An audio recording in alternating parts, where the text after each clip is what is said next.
Alors, juste avant que la vidéo commence, je voudrais juste vous parler d'un serveur Discord sur le thème des mangas animés.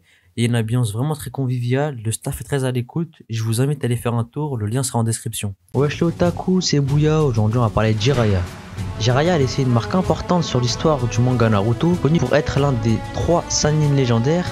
L'ermite des crapauds part à la découverte du monde à la recherche de nouvelles connaissances pour aider Konoha et ses amis. Lorsqu'il a perdu la vie à l'époque de la franchise Naruto Shippuden, les fans ont eu le cœur brisé. C'est pourquoi nous revenons aujourd'hui sur les 10 faits incontournables, à savoir sur Jiraiya.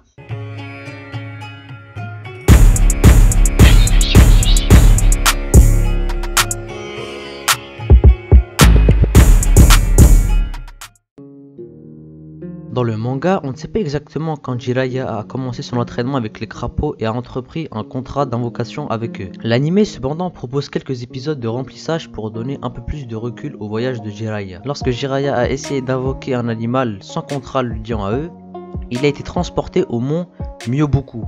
Il n'est pas parti tout de suite, mais il a vécu parmi les crapauds et s'est entraîné avec eux. Le fait de vivre avec eux lui a permis de gagner le respect des crapauds et à son tour, de nombreux crapauds lui ont fait suffisamment confiance pour aller au combat avec lui.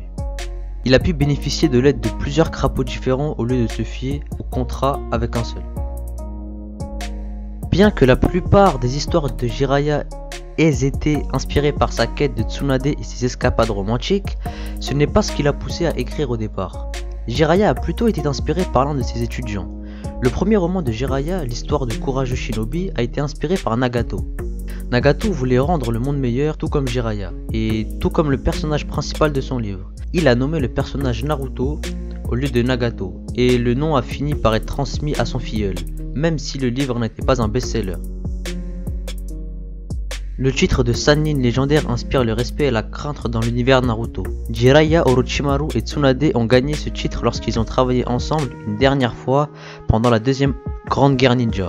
Tous les trois ont dirigé un peloton contre Hanzo à l'intérieur du village d'Amegakure. Ils ont été les seuls à survivre à l'attaque, ce qui leur a valu le respect de Hanzo et le titre. Mais après l'affrontement, ils ont fini par se séparer car ils avaient chacun des objectifs très différents. Dans l'œuvre Naruto, les fans ont vu la plupart de la nouvelle génération de shinobi sortir de l'académie entre 11 et 13 ans. Jiraiya cependant était une sorte de prodige et a réussi à passer l'académie en 2 fois moins de temps, et à un âge beaucoup plus jeune. Jiraiya a été diplômé de l'académie alors qu'il n'avait que 6 ans, mais il ne l'a pas fait seul. Ses camarades de classe Orochimaru et Tsunade ont également été diplômés avec lui au même âge. Né le 11 novembre, Jiraiya serait un scorpion selon l'astrologie occidentale. Bien que l'astrologie occidentale ne soit pas utilisée dans l'univers Naruto, Jiraiya était probablement un personnage qui trouverait cela intéressant. Après tout, il a mis sa foi dans la prophétie. Les scorpions ont tendance à être passionnés, curieux et loyaux. Cela expliquerait l'attachement de Jiraiya à Konoha et à sa quête de toujours faire ce qui est juste. Bien sûr, les scorpions peuvent aussi être vengeurs et obsessionnels, ce qui expliquerait aussi que Jiraiya ait gardé un œil sur Orochimaru pendant des décennies. N'hésitez surtout pas à donner votre avis dans l'espace des commentaires, c'était Bouya.